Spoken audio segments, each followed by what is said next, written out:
Hey guys, this is Phil Montgomery. I am building up a hive. Last year this was my number 2 hive. This is varied carniolan. And right now it's the 10th or 11th day of April. And these bees only have 6 frames of bees and 4.5 frames of brood. I think the honey flow is going to begin in about 10 days.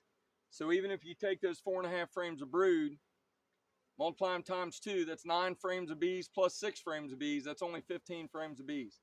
My goal was to have 20 plus frames of bees in all my honey producing colonies. So this is a trick I learned from an awesome guy named Nick Such. What he says is when you combine bees, instead of sticking them in there and giving a chance that these old bees that were coming from a new hive will freak out and go in there and kill your queen, what he said you always do is you make them go in the front door. This is a nice thing of brood I'm gonna give to them. It's like perfect. I was gonna make a split, but the hive these bees come from is grumpy. I don't want to keep on splitting grumpy bees.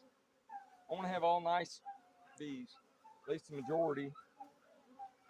So these have been in this box for about an hour or so, and they definitely know they're queenless. Shaking them here lets all the older bees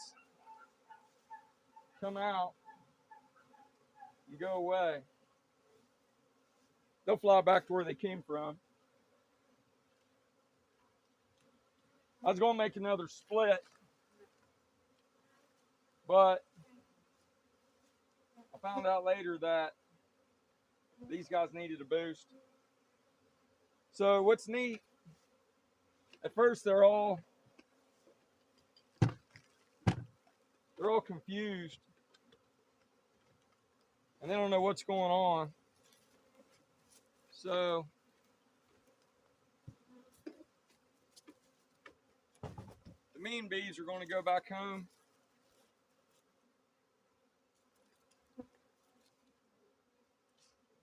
The mean bees are going to go back home, and the young bees are going to go up here, and they're going to go in this hive. This is a great way. This is a great way to get these guys to combine. Yeah, they're marching in, and sometimes they'll get logged up. They'll get like a log jam down here, and I miss some of them down here. But sometimes what they'll do is they'll get hung up, and then you got to smoke them a little bit to send them on their way. This is a great way to combine it. Learn this from a guy named Nick Such. I met him. As a matter of fact, I met him on Cayman Reynolds' talk. When I first started, he said, hey, if you're having trouble, I was having trouble getting a local mentor. And he said, hey, I'm far away from him. He lives a couple hours away. And he said, you can go ahead and talk to me and I'll help you. And he has been a great resource. He's a great guy. I went up and spent the night with him and his family. They are just wonderful, great people. The bee world is full of a lot of great people. I hope this helped you. Be blessed.